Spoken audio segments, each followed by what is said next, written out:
Okay, so what I'm going to do here, I'm do a quick bit of renaming here. So let's change the body to let's call this G8M, and I'm going to call this Unified. You may have noticed something similar in the actual UMA folder where there's a unified model. I'm going to do the same for the briefs. Let's just call that G8M, just in case I create some more of these G8M briefs. And the eyelashes, again, same thing, G8M underscore eyelashes. Okay, and I've named that wrong. Don't want a star in there, that'll cause all sorts of nightmares. Right, smashing. Okay, so we've renamed these. Of course, an UMA generally tends to be split into different sections. It's not necessary. We can handle this as a single UMA. However, in its current state, we cannot turn this model into an UMA because UMAs require only one overlay per slot.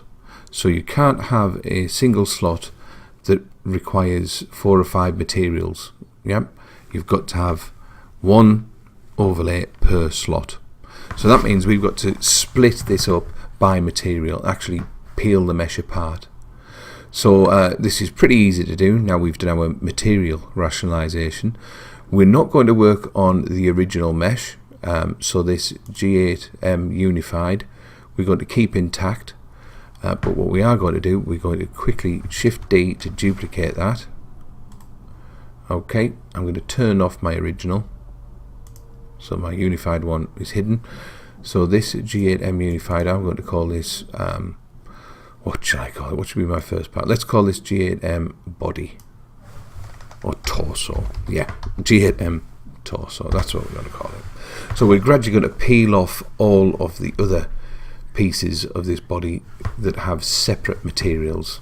Okay, so let's go into our material view. Let's peel off the face first. That doesn't sound right, does it? But we're going to do it anyway. So again, you kind of know how to do this already. I'm going to tab to go into edit mode. You may notice if you were fiddling about with morphs that a morph applies itself in here. If it does, you can very easily just click back on basis to cancel it out. Won't do any damage, but we'll do that anyway. So back into materials, I'm going to say A to deselect everything, and I want you to select everything belonging to the face. Then while I'm in the viewport, I'm just going to hit P and say by selection, and that's now peeled off that face into this torso 001. So back out of edit mode again. I can prove that. I can turn it on and off. Great. So I can call this GM8 face. Lovely. So let's start peeling more off this torso. By the way, the face is gone, so we can actually remove that as a material, but we'll tidy these up later. Let's pull off the legs, so we don't want the legs anymore. So again, into edit mode, make sure I've got nothing selected, hit select on the leg material, into the viewport, P, and separate that selection. We can then rename that to G8M legs. Let's do the same for the rest.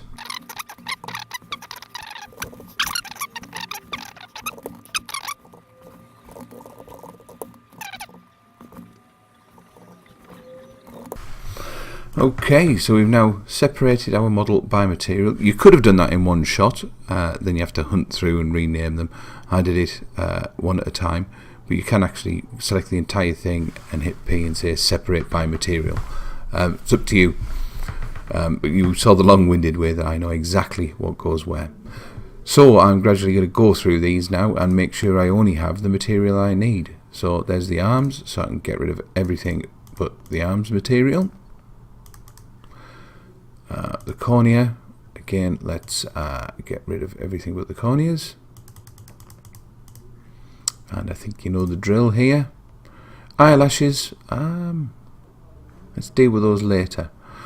The eyes themselves, again, get rid of all of that.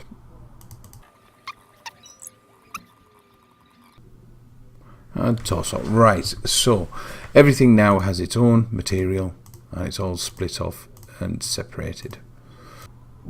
Okay, so I said we'd have a look at these eyelashes here. There's actually two separate meshes here.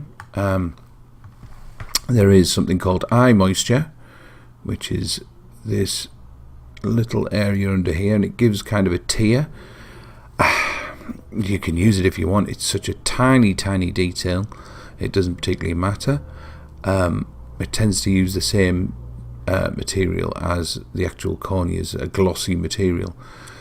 For now we're going to do the same as we did with the rest of it. We're going to split this up into two separate meshes with two separate materials.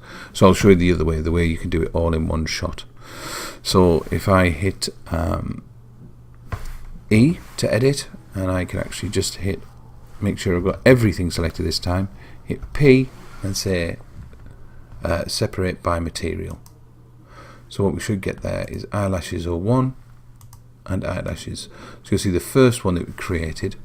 Sorry, I'm not doing very well here. Let's select the eyelashes and just hit full stop so I get a decent zoom level on them. Right, so you can see the first one, eyelashes, is actually this moisture. So I'm going to change that name to eye tear. Yeah, that'll do for me. And these next ones we'll call G8M eyelashes.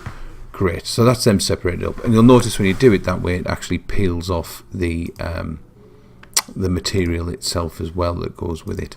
So that could be a quicker way to go about it. Help yourselves. Okay, so there we go. This has now been split up. Our meshes are separated, ready to go. We've possibly got these briefs as well. While we're on, let's do with the briefs. They're not part of the body, but I'm going to put them in my base recipe.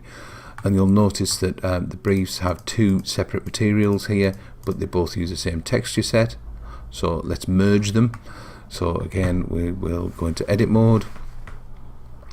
Really high poly these. So this is why I'm not particularly keen on using DAZ models in Unity, but there you go. We'll stick with them as they are for now. So I'm going to deselect everything, pick the waistband, pick the briefs, and assign them both to this first material, and now I can delete that second one. Okay, so every mesh is assigned and has one material. Okay, so we're almost ready to get this into Unity and start turning it into an UMA. But the last thing we need to do is potentially one of the first things that you should do, which is set the scale, make sure this is all correct, and add the global and position bones that we need for UMA.